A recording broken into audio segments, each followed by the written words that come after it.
You are Locked On Nets, your daily Brooklyn Nets podcast. Part of the Locked On Podcast Network, your team every day.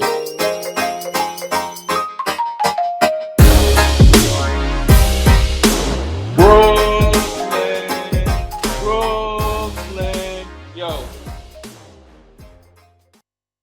Hey, it's the Locked On Nets podcast right here on the Locked On Podcast Network. It's your team, the Brooklyn Nets, every single day. Over there, you're going to find Doug Norrie, owner-operator, DFSR, for all your daily fantasy sports rankings, the projections for DraftKings and FanDuel. He's got you covered. Also might be a rising star of the Twitterverse. We may get into that at some point here. I'm Adam Armbrecht, covering the New York Football Giants for the One Giant podcast with my boy, Andy Mack. We'll let you know today's episode is brought to you by Prize Picks, because you can check out prizepicks.com and use promo code NBA, or go over to your app store and download the app today. Prize Picks is daily fantasy made easy. Thanks for making us your first listen free on all those great platforms, Doug. The Boston Celtics headed over to Barclays to have a little shoot-around session to keep themselves fresh as they continue to surge. Let's really get into the nooks and crannies of what was a barn burner. You want us to break down some plays? Yeah. go to the tape on this one. Yeah. Oh my god! You can't do anything but laugh at this game. I don't know what else there is to do, because if you don't laugh and you just get mad, you're just going to take all the fun out of sports. I think I laughed this entire game. I'm being serious, or like beautiful. In some form, just like reading Twitter, just going through people's reactions, trying to send some stuff out, watching, just like counting up these totally inane stats from this game, which we're going to get to. Just this, some truly mind-boggling stuff came out of this game for what the Nets did. And in the end, what else can you expect? Everyone is hurt. They have no players. They don't have any. This was not the team that they envisioned taking the court. The Celtics came in at actually pretty full strength. In Sean Mark's vision, this is exactly what we're looking for. I mean, if you're shooting for the number one pick, then this is a pretty good squad. But if you're doing anything but that, it's like this is not an NBA team. I don't know another way to put it. Like, this is not an NBA team, and at that point, it's a lot of just bad luck and some other circumstance in there, and we can laugh about some of these things because I just don't know what else you do. Like, they got absolutely housed, right? Oh, God. And 126-91, and it was never close. It was 28, like it says in the bottom here on YouTube, 28-2 opening run. They had 2 points with 3 minutes and 46 seconds left in the first quarter. 2 points. It's actually a miracle they didn't set the record for least amount of points in a game. They should actually take a moral victory that they didn't get there, because it was on pace for an all-timer, and like not the kind you want to end up in the history books for. This is not even a joke. It was at like just under the 6-minute mark of the first quarter when it was 28-2. Boston cooled down seriously at the end of the first quarter. I cracked the math on it. They were on pace for a 200-16 loss halfway through the first quarter. And like even the 121, what is it, 126-91 final score does not do justice to what this was. Nobody could get anything going early in this game. You don't expect that. And by the way, we obviously know who's not on the court in terms of the big stars, but you mentioned it. I mean, it's nobody in terms of no Nicholas Claxton, no LaMarcus Aldridge. Like, you just start looking down this roster. It's not even just about the superstars. It's, you don't even have the role players available for you in this one. And combine that with, I think coming into this game, they said over the last 3 or 4, Boston had outscored opponents in the first quarter by 66 points. You can go ahead and add to that coming out of this first quarter as well. So Boston's surging. They're playing some of their best basketball this season. The Nets are having this weird pre-deadline, we're in kind of a shame spiral episode right now. And this is what you get. And I think you're right. There was some things over on fan favorite Bruce over on Twitter was rebuting back at fans that were like, man, Steve Nash, I don't know what you're doing. And it was like, dude, if you're watching this game and really trying to get takeaways from what you're watching on the court, you can't do it. You just have to chalk this up to it is what it is. The problem being now, as the Nets continue this losing streak, man, dial it back. I'll keep the receipts for Doug. The 0% chance that the Nets miss the playoffs and being further away from it keeps getting more and more dangerous right now out of this game. Yeah, I mean, I had a pretty gloomy outlook when Durant went down, and this is way worse than I thought that they were going to get. Yes. I mean, this is significantly worse. I thought there's going to be, we need to entertain the possibility. It's going to look bad. They really don't have enough firepower here. But this is considerably worse than even I thought. I mean, 9 games in a row. Most of them are just absolute beatings. Very few of these games along the way have been that close. And this is just another blowout. I mean, this one was predictable, at least. I mean, not at least, but it was this one you're not that disappointed by once you saw who was taking the court for the team, I think, as Yeah. opposed to some like the Kings game. You walk away from the Kings game thinking, what just happened? Like, they should not have lost to that Kings team. They had Harden and Kyrie and a couple other guys. Like, that's enough. Like, they should not lose. And this one, though, when it's Patty Mills, Bruce Brown, DeAndre Bembry, Blake Griffin, and Kessler Edwards. Like, when that's the starting five, what is the expectation there? There's one guy that can shoot, kind of two, Kessler. There's almost nobody that can create their own shot. There's an undersized big. There's like a little bit of athleticism on the defensive end, but nowhere close against the guys like Tatum, Jaylen Brown, and company, Robert Williams. You're just so undermanned. So I just don't.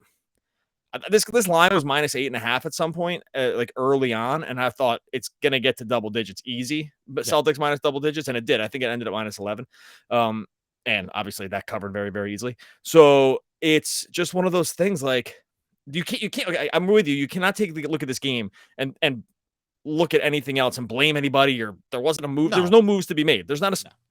What's the move to be made? Like, hope that you shoot 100% from three. That's the move, right? And so don't miss. And even then, it's like might have been close based on how many threes they took. It just, I don't know. This is just one of those. This is one of those situations you just, as a fan, have to move on, but with a little bit of concern around, like you said, 8th place, 9 in a row. Charlotte creeping here. Atlanta creeping up.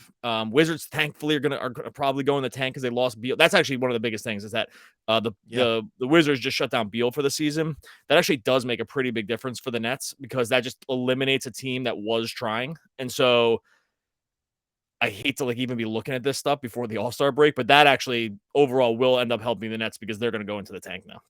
Yeah. And again, just around this game specifically, I think the hard part, just from a fan watch, or maybe the thing to look past or to move beyond, is when you start to, it's the starting lineup, you look at a guy specifically like Kessler Edwards, who we've all been really enjoying and watching his development. This is the perfect game where you go, man, don't even worry about what you're seeing from a guy like that, because he gets so negatively impacted with the other players that are on the court, what the expectations are for what he needs to accomplish to make this game competitive. So I think that's maybe the other difficult thing here is that there aren't, even in some of these losses, or when it was Kevin Durant with all the rookies and they won some games, or just James Harden, or just these other pieces, you could look at it and say, even in losses, there's silver linings you take away. It's just, there's no world where you can get a sample size out of this game and say, I'm excited about it. Maybe short of, it was interesting to see David Duke back up from Long Island. Obviously needed him out of necessity.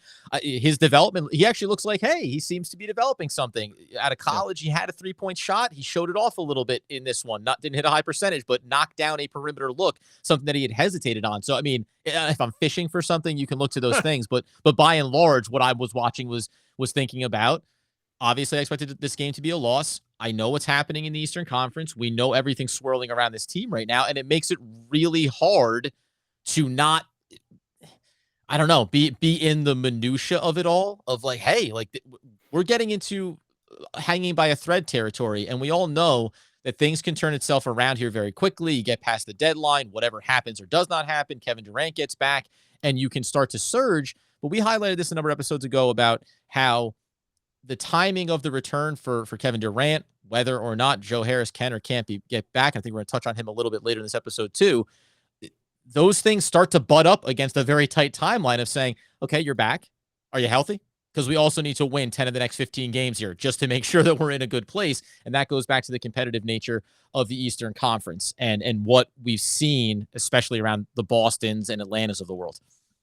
Yeah, totally. We'll get to some of the sort of the funnier stats from this game if you want to try to get a little laugh out of this one. And obviously, we're going to talk about the James Harden piece. We just spent 2 straight days talking about Harden, and there was, I mean, we can say there was a little bit of movement here, but not really. So we'll get it. We'll kind of sum up what Tuesday looked like in terms of what's happening or not happening with James Harden first. Going to talk to you about our friends over at Prize Picks. NBA fans, if you're looking for a daily fantasy option for the NBA and you've been trying some of those other bigger houses and you're trying to find props on their books, it's really, really difficult. But Prize Picks has made it super easy. It's just daily fantasy made easy. I love this site. It's very, very simple to use. You just go over to Prize Picks, you pick 2 to 5 players, and all you do is pick the over on their projections. You're not trying to scoot around salaries. You're not trying to make a lineup fit or anything like that. You just pick those players. You go to the over unders on anything like points, assists, rebounds, steals, blocks. They have it up there. Bench players, starters, everything you can imagine. You can mix and match games. You can mix and match sports too. They really have a ton of options. You can win up to 10x on an entry, and it's just you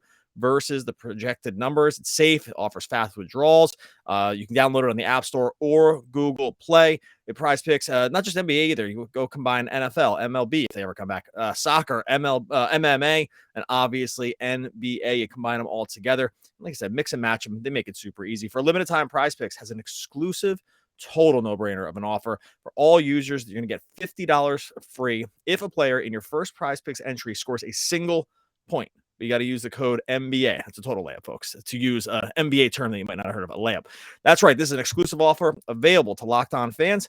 Sign up today and use code NBA. $50 free if a player in your first Prize Picks entry scores a single point. Prize Picks. Go check it out.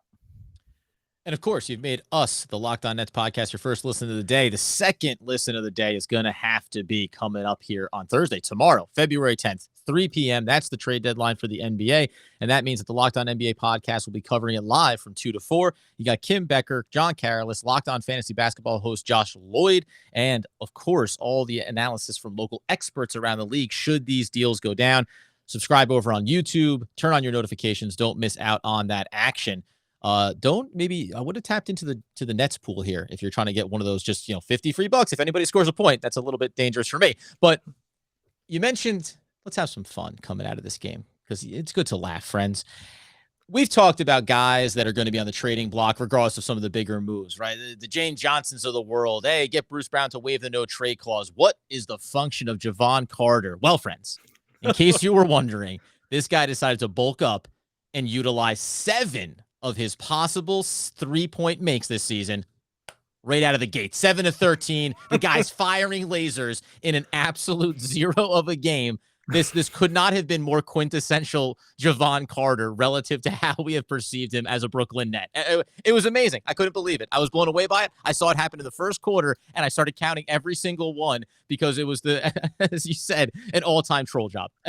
Total troll job. They were just like all in total rhythm, right? Like just super easy. He came in when they got him. We all liked the signing. Good on defense. Could shoot threes. He came in as a 37% 3-point shooter for his career, and it just hasn't happened this year. Like 31% from it's going to go up now after 7 for 13. But like going into this game, he's 31% from 3, and that's kind of like the one thing you needed him to do: knock down some threes and play defense. And the threes just weren't happening, and the rotation slot just ended up going by the wayside. So yeah, for him to come in and knock them, score 21 points worth of 3-pointers in a game where they lost by 33, 35.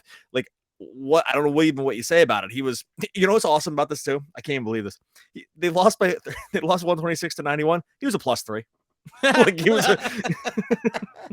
he was a +3. Even better than this, James Johnson, +17. How? Like +17. Like he just avoided every bad run that the Nets went on. Because I can't even read the plus minus for the starters, but like the computer will break. But but yeah, these two guys +17 and a +3 in this game. Like how? It's unbelievable. It's unbelievable. Especially too, because James Johnson is one of those guys where it's like it's either amazing or completely awful. And there's nothing really ever in between on him. It seems like it's like some kind of weird mental error or drives to the basket where he shouldn't be and kind of just bowls over a guy. Or it's some kind of nice little up and under the rim, and it looks super clean. Yeah, for him to be a +17 in this game is actually a total miracle. Even though James Johnson knows jiu-jitsu or karate or some type of martial arts in his back, yeah, he looks like a sack of potatoes just wiggling around the court out there sometimes. Like, it's this weird. You won't. Well, listen, my kung fu is better than yours. Yeah, like whatever the case may be. Real quick though, too, on Jevon Carter, he's 29 of 93 from beyond the arc this season. 25% almost of his 3-point makes were tonight. That's the kind of stat line this guy's putting out there. And it is the other thing here, not to get too serious around it, but when you look at James Johnson in some of these games where you go, we said it a few games ago, wasted performance of James Johnson. At a certain point, I think you look at it and go, Yeah, and that's kind of why you're not useful to this team, because your little small performances don't come when they matter. Same thing for Jevon Carter. It doesn't matter if you're in rhythm in a game that was a blowout 6 minutes into the first quarter. You kind of have to do it when we're looking for a little spark, when Joe Harris has gone down and we need someone else other than Patty Mills to knock down triples, when we don't want to have to throw Kessler Edwards into the wolves and make him play 35 plus minutes. And Jevon Carter just puts on one color shoe on one foot, another color shoe on the other, and pitter patters his way out there and says, listen, let's just see what happens. But these are the guys that tragically you need just to get through a game like this. But this is where I think you start to look over this roster and say, where are you going to trim the fat? Where are you going to, we talked about Paul Millsap before. These are the performances that I don't know. Let's put it this way. As laughable as this game was, can you take anything away from the fact that Jevon Carter found some level of rhythm in this and think maybe this has just been a really bad run for you and it can all sort itself out? Or is it too little too late in terms of him trying to reclamate what he can do for this roster? It's probably too little too late. I mean, at this point, if he's playing a lot of minutes anyway, the season's pretty much off the rails, I would say. Right. So like, that's just where we are with the team. So I'm not really taking anything from this performance. A couple other little funny I talked about the salary that was on the bench, right? I can't remember if I said that. Oh, no, you didn't tap into this. No, this is good. Okay, yeah. So a couple of fun little nuggets. Nets played this game with roughly $138 million worth of salary out between, if you just add up it's because it's basically anybody that makes money on the team was out, right? Durant, KD, Harden, Kyrie, Joe Harris, and Aldridge. That's what that ended up total. Oh, I threw Millsap in there too. Like, that's what that totals up to. I didn't even add Claxton, so it's actually more like 140 million. So there you go. 140 million worth of salary, not playing. That was the one. The other one, this has to be a record. And I didn't have a good way to look it up, but I will try after this. The Nets starters in this game scored a combined 21 points. 21 points from that group. That is nearly impossible to do. I can't stress enough that if you've made it to the NBA, like, you've gotten all the way there, even if you're at the end of the bench, to play this amount of minutes. And it wasn't like they played a ton, but Bruce Brown played 32. Like, Blake Griffin played 16. Kessler played 15. Patty Mills played 22. And DeAndre Bembry played 20. That's enough to score more than 21 points in a game. And so I don't know what the record in the modern era, when the shorts got a little longer and everyone started moving the ball a little bit, but it has to be the lowest number in history. Do you think that the NBA has settled into the right length shorts now? Because there was a time when they were aggressively too short. We all agreed on that. But then it also got to a place where it seemed like these things were getting way too wide and way too low, right? We split the difference, I think, on that. I'm fine with it now. I'm fine. Okay. I think because if you go back LeBron's rookie season, there's just some guys big, sneaking in some snacks to the game for halftime. So it's all sign of the times. That was stylish then. I think I'm fine with it. Don't look back at my I want to get into a little bit of the Harden thing here. I think we can kind of hit up some of the Harden rumors, news, notes, and all that stuff to make us. Do you think it's going to make us feel better after this game to talk about Harden here, who was on the bench for this one? We're in like full tea leaf section, but I'm not sure if it's going to make us like feel better or worse around some of the Harden news that came out on Tuesday. No, there's some functionality to it as far as what else. There's some other couple secondary rumors that maybe you can build out around what the Nets are going to look to do here ahead of the deadline. But before we do, got to, of course, tell you about our friends over at Built Bar. That's because it's a new year and you're setting those New Year resolutions. Look at me. I'm fit as a fiddle. And that's because I keep Built Bar as a part of my process. Have you tried the puffs? Oh, my goodness. If you haven't, you're missing out because it's one of the Built Bar's best tasting bars they have out there. That's because it's covered in 100% real chocolate. Doesn't have any of the loaded with sugar like other candy bars and the calories and the 60 grams. No, my friends. It's low calorie, high protein. You replace your candy bars with these. They're better. Typical candy bars, I said, anywhere from 200 to 300 calories. Go to Built Bar and scroll down to the macros chart and you'll be blown away. High protein, low calorie, high fiber, low carb. That's the rundown. That's the stat line on a Built Bar when you get it into your bag. Built Bars contain 130 calories, 4 grams of sugar, 4 net carbs, and 17 grams of protein. Compare it to any candy bar, and you're going to go, wow, that's disgusting. This thing tastes great, and I'm a healthy man and better off for it. Mint brownie, coconut almond, and new for this month, white chocolate cookies and cream. They're all delicious, and new flavors are coming all the time. If you like a flavor and it might be good, you got to grab it quick because it may not stick around too long. It will be delicious, and it will be good for you as well. Head over to Built.com and check out all those great flavors. The piece of it around here when we talk about, we'll say, the rumors as they swirl, there's the James Harden piece. I'm just going to touch on the secondary one where Joe Harris, it continues to be a theme here that the Nets seem to at least be fleshing out, shopping him and what that could look like. I look at that and say it's one of two things. If James Harden's going to stick around, and we'll cover everything with that and ride this thing out, but Joe Harris may not be healthy for the remainder of the season, the Nets need to find a way to move off his money and bring in some more talent because they're still going to want to get pieces on it. If the trade happens with James Harden and Philadelphia for Ben Simmons, I think you're still going to look at the $17 million and know that you're going to kind of reconstruct this roster on the fly, and his $17 million can provide you another complementary piece, especially if we think that there's going to be some perimeter shooters potentially coming back in this deal. That's the footnote, but I don't know. Where do you think we stand on the current Harden situation from yesterday to today? Do you think we're closer or further away from this trade becoming a reality? I don't think they're like super close. I know some folks in Nets world want that to maybe be the case, or they just want something to happen, or they want something definitive to happen. I don't think that will end up happening at all. I think you're just really gonna have to ride it out till Thursday, 1 p.m. when the trade deadline does stop. I think it's 1 p.m. and the 3 p.m. 3 p.m. Sorry, 3 p.m. Eastern. And the little bits that come out from some national people are, and I'm not going to sum all of them up here, but it was mostly like Nets are still back channeling. Nets and Philly are still talking, but not through the GMs. There might be, I'm not, Harden had looked to try to retain an agent to sort of maybe facilitate a process to see if there was anything to be done. I don't think it was ever reported if he had actually found one or not. So it sounds like basically what everyone's saying, everyone that I would probably tend to trust around this, is that a dialogue is happening, but it's not at the highest level. My only pushback on some of those things, and I was thinking this today, is that kind of comment is just always the easiest thing to say that never needs to be vetted, and you can always walk it back later. This is why it's just good for content. So if you see a non-specific, message or tweet from somebody and it says something like, Sixers and Nets are continuing to have dialogue around James Harden. It's like enough. It's like a little morsel that makes you think something happened. But literally anybody can tweet that out unsourced, because if it doesn't happen, you say, well, it just didn't come together.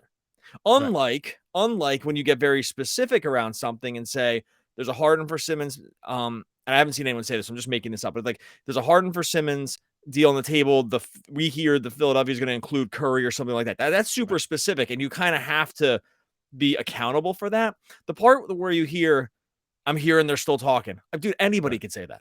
There's no accountability for a statement like that. So those are the ones I actually think the least of when I see it from anybody, because while it might be true, I can't reiterate this enough. Anybody could say it, and it's just like coin flip. Maybe it'll come true, maybe it won't. Doesn't matter, because maybe they were talking, maybe they weren't. It's just totally useless. So those are the ones I tend to dismiss. So if you're following along the news cycle with this, those would be the messages or tweets or whatever you follow, or even like hot take stuff that I would just instantly dismiss, because because you have to say, like, it's better for the person saying it to say it than to actually try to be true about it, because it's content, right? And so that's why that'd be my only warning about like reading into the Harden stuff. The other, like, it also seems that I was reading how whether it's ESPN versus The Athletic versus some of the more respected sources and more respected reporters on this, where it's all legitimate, and you've kind of seen two different tracks happening, where it seems like, yes, it is pushing towards this trade happening, the leverage piece that we talked about last episode, and then the other side of it is saying no, it's very much coming back from it. And that's where you feel like whatever narratives are being pushed from either side of it are making their way to reliable sources, and it's coming to the surface.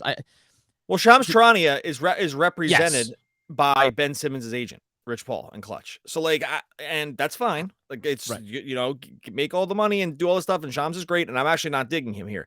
It's why he has great access. I would believe it's one of the reasons he has great access, and he's sought after, and he's like, going to sign massive contracts because he's as dialed in as anybody can get. And like, so I get it, but when you got to understand some of the context, and like with Adrian Wojnarowski, you're going to get a few more sort of like front office-y things from him, right? Because that's who he's a little more dialed into.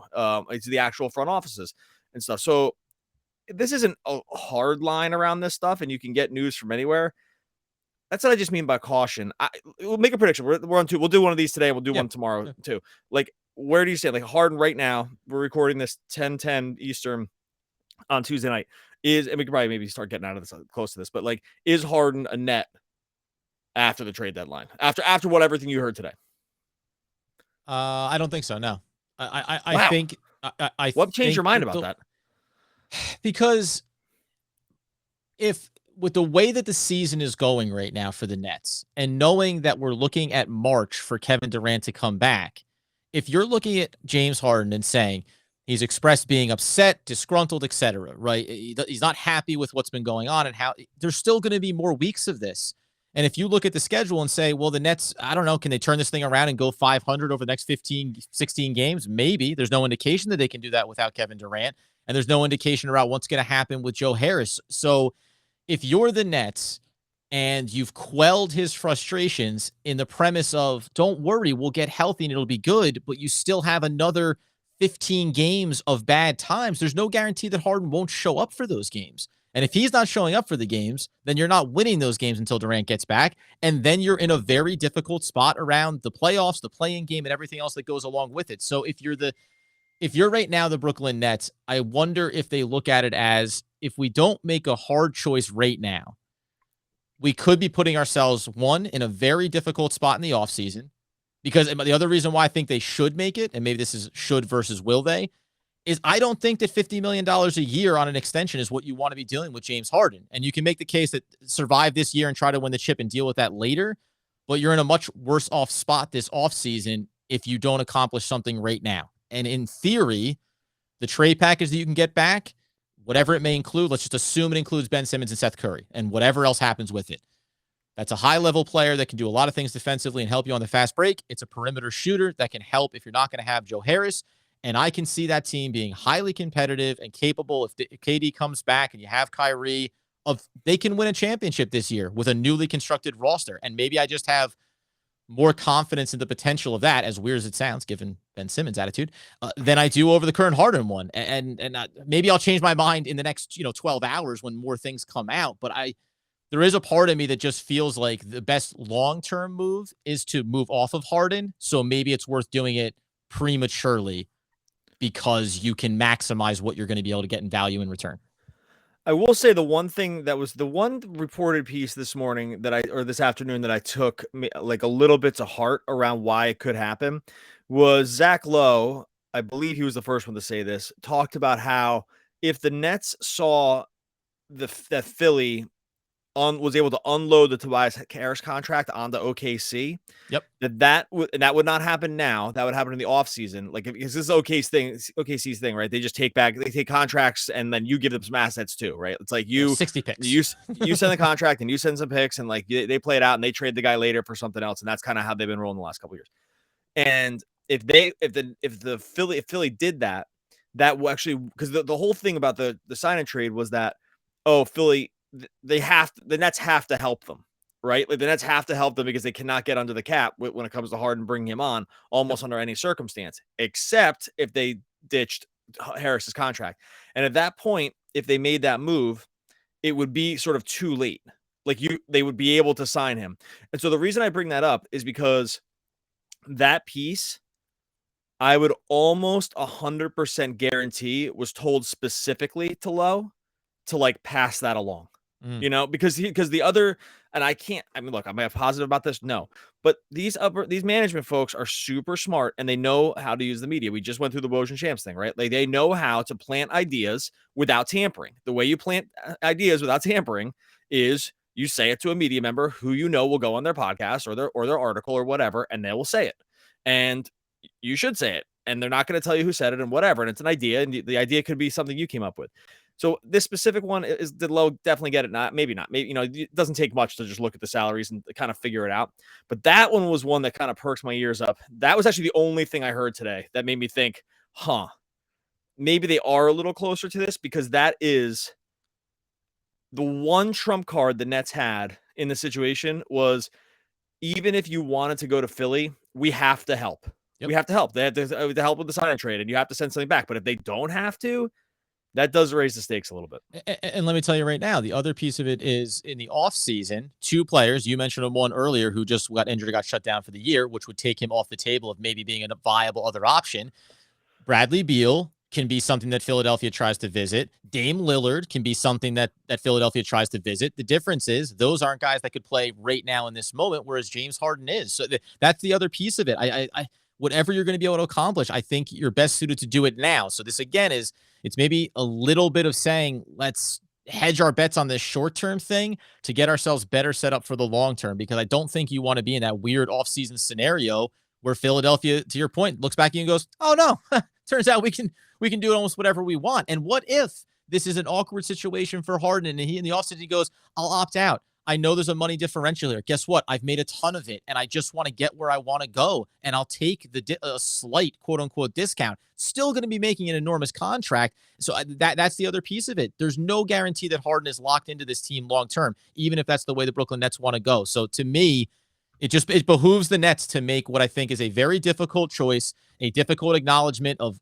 a disastrous, what ends up being transaction and all the assets you gave up to acquire James Harden, but make the hard choice now so that arguably you'll be in a better position going into next season than you would be otherwise. Oh, buddy, now I'm in a bad mood. Okay, Good times. Whatever. Well, you just totally room asking. We'll see what happens. Look, we got another 36 hours or so till we get there on this, and then we'll have a final answer, and then we can all freak out about something else. All right. In the meantime, go check out the YouTube channel, like we've been saying. Crazy great comments over there. Really appreciate it. Give Adam a follow at Adam Armbrecht on Twitter. Give me a follow at Doug Norrie over on Twitter. Those are the ways that you can help the show, and obviously like and subscribe to the podcast as well. To pack a blast hole full of clay or sand to concentrate the force of the explosion. TAMP. That's, I assume, what we've been referring to. Webster's Dictionary. Oh, Webster, one of the all-time great poets. We'll be back again tomorrow. I can spell everything. We'll be back again tomorrow talking more Brooklyn Nets basketball.